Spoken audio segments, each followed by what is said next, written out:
দোষী সিভিক সঞ্জয় রায়, সাজা ঘোষণা হবে আগামী সোমবার। আরজিকর কাণ্ডের 162 দিনের মাথায় আজ রায় আদালতের। এই মুহূর্তে সব থেকে বড় খবর, আরজিকর মেডিকেল কলেজ ও হাসপাতালের বহুল চর্চিত আর্থিক কেলেঙ্কারিতে আদালতের রায় অবশেষে প্রকাশিত হয়েছে আজ। দীর্ঘ 162 দিনের মামলার শুনানির শেষে আজ আদালত সিভিক ভলেন্টিয়ার সঞ্জয়কে দোষী সাব্যস্ত করল। শাস্তি ঘোষণা হবে আগামী সোমবার। আরজিকর কাণ্ডে গত বছরের জুলাই মাসে সিভিক ভলেন্টিয়ার সঞ্জয়ের নাম উঠে আসে। অভিযোগ ছিল রোগী ও তাদের পরিবারের কাছ থেকে ঘুষ নেওয়া এবং বেআইনিভাবে হাসপাতালের বিভিন্ন সুবিধা পাইয়ে দেওয়ার। এই ঘটনায় তোলপাড় পড়ে গেছিল তবে গোটা হাসপাতাল চত্বরে। দীর্ঘ তদন্ত শেষে চার্জশিট দাখিল করা হয়েছিল আদালতে। আজ বিচারপতি অরিন্দম সেনগুপ্ত এই মামলায় সঞ্জয়কে দোষী সাব্যস্ত করেন। তিনি জানান যে সঞ্জয়ের এই কর্মকাণ্ড শুধুমাত্র নৈতিকতার পরিপন্থী নয়, বরং সমাজের প্রতি এক বড়সড় বিশ্বাসঘাতকতা। বিচারপতি রায়ের ঘোষণার সময় বলেন, সঞ্জয় শুধুমাত্র তার দায়িত্ব ভুলে গিয়ে ব্যক্তিগত লাভের জন্য সাধারণ মানুষের প্রতি অবিচার করেছে। এটি আইনের চোখে অমার্জনীয়। এই মামলার শাস্তি সংক্রান্ত সিদ্ধান্ত আগামী সোমবার জানাবে আদালত।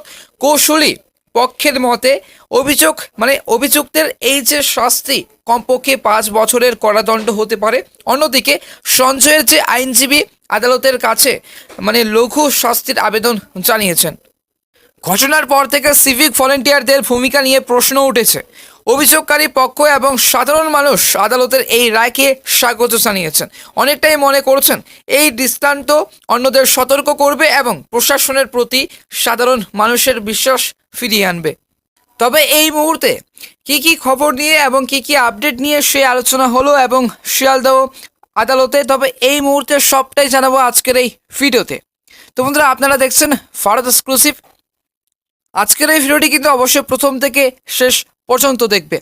তবে আরজিকর মামলায় সাজা ঘোষণা। আরজিকরের ঘটনার পরেও কিন্তু রাজ্যে বেশ কয়েকটি ধর্ষণ এবং খুনের অভিযোগ উঠেছিল। শিলিগুড়ির কাছে মাটিগাড়া, দক্ষিণ 24 পরগনার জয়নগর এবং মুর্শিদাবাদের ফরাক্কায় কিন্তু নাবালিকাকে ধর্ষণ খুনের ঘটনাতেও মূল অভিযুক্তকে ফাঁসির সাজা দিয়েছে নিম্ন আদালত। এদের মধ্যে ফরাক্কা ধর্ষণ এবং খুনের মামলায় যে অভিযুক্ত কলকাতা হাইকোর্টে যে দ্বারস্থ হয়েছেন, আবেদন গৃহীত হলেও এখনও শুনানি হয়নি। বাকি দুটি মামলার আসামিরাও কিন্তু হাইকোর্টের দ্বারস্থ হয়েছেন। আরজিকর আন্দোলনে আরজিকর কাণ্ডের এবং আন্দোলনে বহু আন্দোলনকারী চিকিৎসক এবং পড়ুয়ার এটাই যে বদ্ধমূল ধারণা যে আরজিকরের চিকিৎসকের খুন এবং ধর্ষণের ঘটনায় কোনোভাবেই একজন জড়িত নন। নির্যাতিতার পরিবারের দাবিও কিন্তু তেমনই। অনেকের দাবি করেছেন বড় কাউকে আড়াল করতে সিভিক ভলেন্টিয়ার সঞ্জয়কে এবং বলির পাঠা করা হচ্ছে। যে প্রশ্নের জবাব খুঁজতে ধনঞ্জয় মামলা এবং রিওপেন কিন্তু করার উদ্যোগ নিয়েছে রাজ্য। বস্তুত যখন কোনো মামলায় প্রত্যক্ষ সাক্ষ্য থাকে না, তখন পারিপার্শ্বিক সাক্ষ্যের কিন্তু সেই উপর নির্ভর করে আদালত। ধনঞ্জয়ের যে মামলাও ছিল সে রকমই। তবে ধনঞ্জয় এবং সঞ্জয় ধর্ষণ ও খুনের এই যে ঘটনায় ফাঁসির সাজাপ্রাপ্ত ধনঞ্জয় প্রকৃত দোষী ছিলেন না কি তাকে ফাঁসানো হয়েছিল তা নিয়ে কিন্তু অতীতেও কিন্তু বিতর্ক হয়েছে। সাম্প্রতিক ফাঁসির মামলা পুনর্বিচারের যে দাবি ঘিরে তৎপরতা শুরু হয়েছে এবং রাজ্যের আইন দপ্তরে। তবে ধনঞ্জয়ের ফাঁসির মামলা পুনর্বিচারের যে দাবি ঘিরে যখন আইনি মহলে উত্তেজনা তুঙ্গে, ঠিক সেই সময় রাজ্যের আরজিকর হাসপাতালে যে ধর্ষণ ও খুনের ঘটনার দোষী সাব্যস্ত ব্যক্তির মৃত্যুদণ্ড ঘোষণা করল আদালত। এই দুটি মামলার মধ্যে অদ্ভুত কিন্তু এক সংযোগ দেখছে সমাজ। ধনঞ্জয় চট্টোপাধ্যায়ের ফাঁসি এবং তা নিয়েও কিন্তু চলমান বিতর্ক নতুন মাত্রা পেয়েছে। 2004 সালে ধর্ষণ ও খুনের অভিযোগ ধনঞ্জয়কে ফাঁসি দেওয়া হয়েছিল। দীর্ঘ 2 দশক পরে সেই মামলাটি পুনর্বিচারের দাবি তুলেছে একটি পক্ষ। তাদের মতে ধনঞ্জয় হয়তো প্রকৃত দোষী ছিলেন না এবং তাকে ভুলভাবে দোষী সাব্যস্ত করা হয়েছিল। রাজ্যের আইন দপ্তর সেই বর্তমানে তেমনই এই দাবির আইনগত দিকে খতিয়ে দেখছে। এর আগে দেশে এমন কোনো ঘটনা ঘটেছে কিনা তা জানার জন্য বিশদ তথ্য সংগ্রহ করা হচ্ছে। তবে এই আবহে কিন্তু সেই আরজিকর হাসপাতালে ধর্ষণ এবং খুনের মামলায় অভিযুক্ত সিভিক ভলেন্টিয়ার সঞ্জয়ের যে বিরুদ্ধে আদালত রায় দেয়।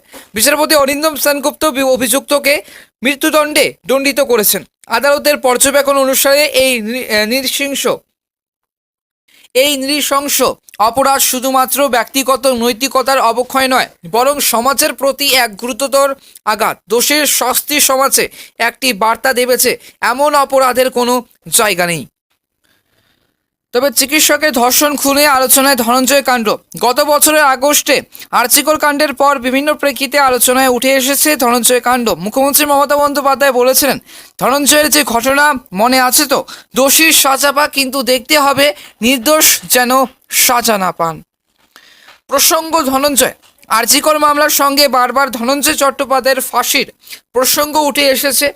কলকাতায় হেতাল পার্কের এই যে হেতাল পার্ক, তবে ধর্ষণ এবং খুনের মামলায় 2004 সালের 14ই আগস্ট এবং সেই ফাঁসি হয় বাঁকুড়ার বাসিন্দা ধনঞ্জয়ের। তারপর পশ্চিমবঙ্গে কোনো মামলায় মৃত্যুদণ্ড কার্যকর হয়নি। শিয়ালদা আদালতের নির্দেশ কার্যকর হলে 21 বছর পরে এ রাজ্যে ধর্ষণ এবং খুনের মামলায় আবার কিন্তু সেই মৃত্যুদণ্ড হবে। যদিও সঞ্চয় মৃত্যুদণ্ড ঘোষণার পর তার কিন্তু আইনজীবীদের সূত্রে জানা যাচ্ছে তারা সুপ্রিম কোর্টের দ্বারস্থ হচ্ছেন। তবে এই মুহূর্তে আর্জি করেছে নির্যাতিতার পরিবারের দাবি এবং তাদের বাবা মায়ের দাবি। এর আগে কলকাতা হাইকোর্টের যে দ্বারস্থ হয়েছিলেন নির্যাতিতার বাবা মা, সেখানে সরকারি কেন্দ্রীয় তদন্তকারী সংস্থা সিবিআইয়ের বিরুদ্ধে প্রমাণ লোপাটের সেই অভিযোগ তোলেন তারা। নতুন করে তদন্তের আর্জিও জানান। শুনানির শেষ দিনে আর নির্যাতিতার বাবার সেই সন্দেহ ছিল এই ঘটনায় 4 জুনিয়র ডাক্তারের যে হাত থাকতে পারে। তিনি বলেছিলেন, ওই দিন 8 আগস্ট রাতে যারা আমার মেয়ের সঙ্গে ছিলেন তাদের আমরা এবং প্রচণ্ডভাবে সাসপেক্ট সন্দেহ করছে এবং ডিএনএ রিপোর্ট তা কিন্তু পেয়েছেন। তবে এই মুহূর্তে তাদের বাবা মায়ের দাবি যে এই মুহূর্তে তথ্য প্রমাণ দেখেছেন। তবে এই মুহূর্তে ডিএনএ রিপোর্ট তো পাওয়া গিয়েছে, কোনো মহিলার উপস্থিতি ছিল সেখানে। এমনকি সিবিআইকে তিনি কিন্তু বিরোধী বলেও মন্তব্য করেন। রায় ঘোষণার আগে নির্যাতিতার বাবা নিশানা করেন মমতাকে। তিনি বলেন, মুখ্যমন্ত্রী নিজে বলেছিলেন রাত 2টো পর্যন্ত জেগে মনিটর করেছিলেন। ওর কি ইন্টারেস্ট এবং ছিল জানতে চাই। তবে এই মুহূর্তে ওর কি ইন্টারেস্ট ছিল জানতে চাই। তথ্য প্রমাণ যে লোপাট হয়েছে সেটা সিবিআই বলেছে। শুধু সিভিক নয়, সব দোষী সামনে আসবে। তবে দোষীর ফাঁসির পক্ষে সওয়াল রাজ্যে। আরজিকর কাণ্ডের দোষীর ফাঁসির পক্ষে যে সওয়াল করেছে রাজ্য, সিবিআইয়ের কিন্তু সেই সঞ্চয়ের মৃত্যুদণ্ডের পক্ষে সওয়াল করে প্রশ্ন করে আদালতে। তবে এক নজরে কিন্তু আরজিকর মামলা। তবে এই মুহূর্তে আরজিকর মামলা এবং আরজিকরের যে ঘটনা সঞ্জয়ের বিরুদ্ধে তবে চার্জশিট দিয়েছিল সিবিআই। তবে ওই ঘটনাকে বিরলের মধ্যে এবং বিরলতম সেই কিন্তু বলে উল্লেখ করেন সিবিআইয়ের আইনজীবী। অন্যদিকে গত 9 জানুয়ারি শেষ শুনানিতে নির্যাতিতার পরিবারের যে আইনজীবী আদালতে তবে সওয়াল করতে গিয়ে তদন্ত প্রক্রিয়া নিয়ে অসন্তোষ প্রকাশ করেন। তদন্ত ঠিকভাবে হয়নি বলেও কিন্তু অভিযোগ করেন তিনি। তবে আপনাদেরকে জানিয়ে দিয়েছিলাম যে আরজিকর মামলার রায় ঘোষণা এবং আরজিকরে যে চিকিৎসকের ধর্ষণ এবং খুনের মামলায় বিচার প্রক্রিয়া শুরু হয় গত বছরের 11 নভেম্বর। বিচার পর্ব শুরু হয় ঘটনার 59 দিনের মাথায়।